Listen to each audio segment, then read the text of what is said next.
question for you. How many of you have kids?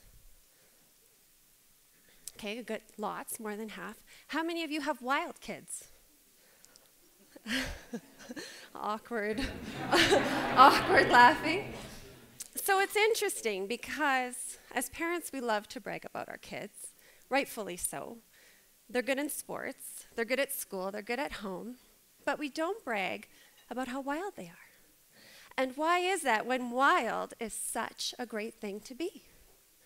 Wild kids are happy. They are independent, they're good problem solvers. Wild kids are excited about everything. Wild kids love to go outside, and we know how important that is. So that's the kind of wild that I'm talking about when I say our children need more of it. We need to increase their playtime. We need to let them get bored. We need to make them go outside. We need to release the wild in our children. So I'm going to tell you a story about my son from last spring. Typically, I'm a lazy parent, meaning I don't want to drive back and forth all day and night to activities. But he wanted to try ball hockey. It wasn't too far from our house. It was only for 2 months, so okay. It was a bit of more of a commitment than I had anticipated. It was 1 hour twice a week instead of once. And there was a tournament at the end, which is a whole weekend of driving back and forth to hockey games. I survived, and at the end I did my due diligence, and I said, "Did you like it? Would you like to do it again?" And he thought about it, and he said, "Well, I liked it, but no, I don't want to do it again. I didn't have enough time for everything else." So this was actually the exact same way that I felt about it, but I'm an adult with lots of really important things to do, and he's 8. So I said, "What do you need time for? I don't understand." He said, "I need time to play in my room. I need time to play in the basement. I need time to play outside, and if at all possible, I want to play with the neighbors." I had no idea he was so busy. So luckily, I'm a really understanding, good listening kind of a mom. In other words, I'm lazy and I have a lot of really important things to do. So I listened to him and I didn't push him into any activities this past fall.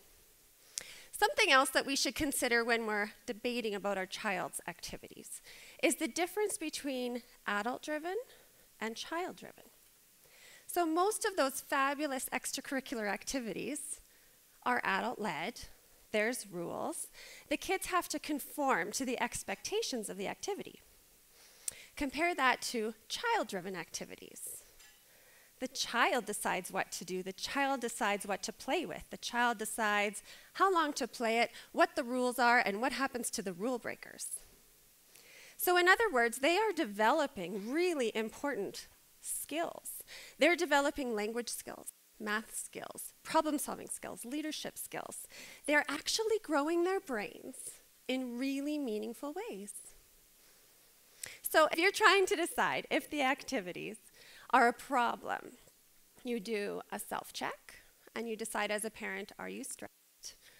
Are you resentful of the activities? Are you jealous of lazy parents like me?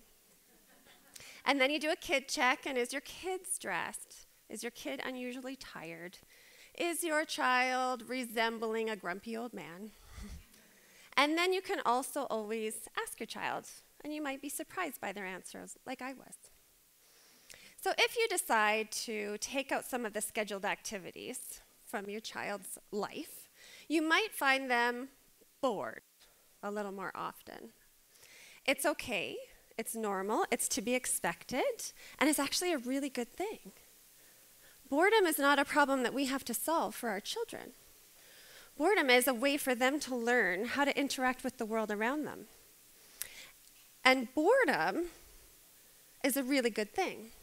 That process of going from the dull of nothing to do to an idea I'm excited about, that whole process, that's called imagination. So I want you to try to think of a time when you were bored. So let's say all your devices died and there's nothing on TV and there's no one to talk to, and so you will kind of wander aimlessly around a little bit. Nothing to do. And then all of a sudden, did you feel it? There's a jump inside. There's a spark that gets ignited, and it grows, and your heartbeat quickens a little bit, and your thoughts speed up, and all of a sudden you're wildly excited about that new idea. So the next time your kids come to you and they tell you that they're bored, I want you to remember that spark of excitement and think of that. And instead of solving their problem of boredom, I want you to think of it as a gift. You're giving your children that gift of excitement and wildness. Now, it's possible that your children won't want your gift of boredom, but it's worth it. Now, those children who are so constantly scheduled, they are going to have a really hard time sitting in their boredom and waiting for an idea to come. So you just need to be there for them, smile and hug them and reassure them that they can and they will find something to do. Now, if they really can't find anything to do, that's when you send them outside. The current recommended amount of time for kids to spend outside is 1 hour. So it sounds really doable, right? 70% of Canadian children don't get that. There is one group of people who are guaranteed 2 hours of time outside a day: inmates.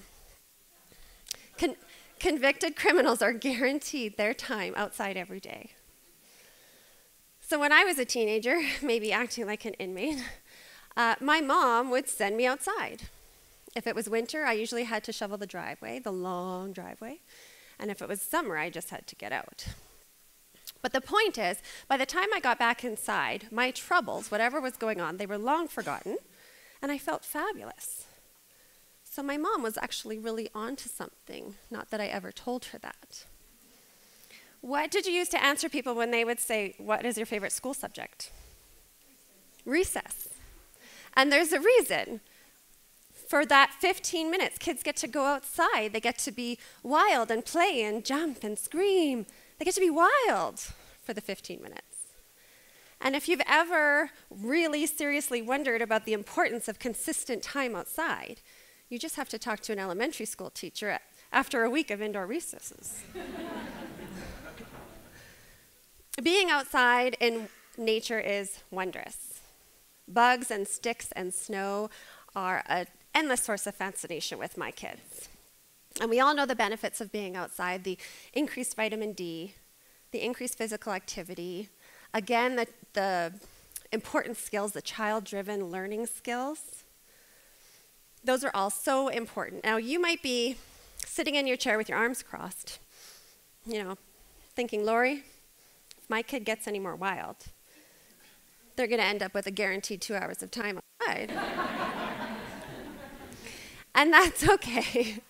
Some kids maybe shouldn't be left to their own devices. So all I ask for you is to make a conscientious decision about the way that your children spend their time. Once every few months, if you can really think about what they're doing and their activities and how you want them to learn. In my opinion, something magical happens when kids get a little wild. They get happy. If we increase their playtime, if we give them that gift of boredom, if we let them go outside more, they eat better, they sleep better, and they're all around more content. So let your kids get a little bit wild, folks, because wild is a great thing to be. Thank you.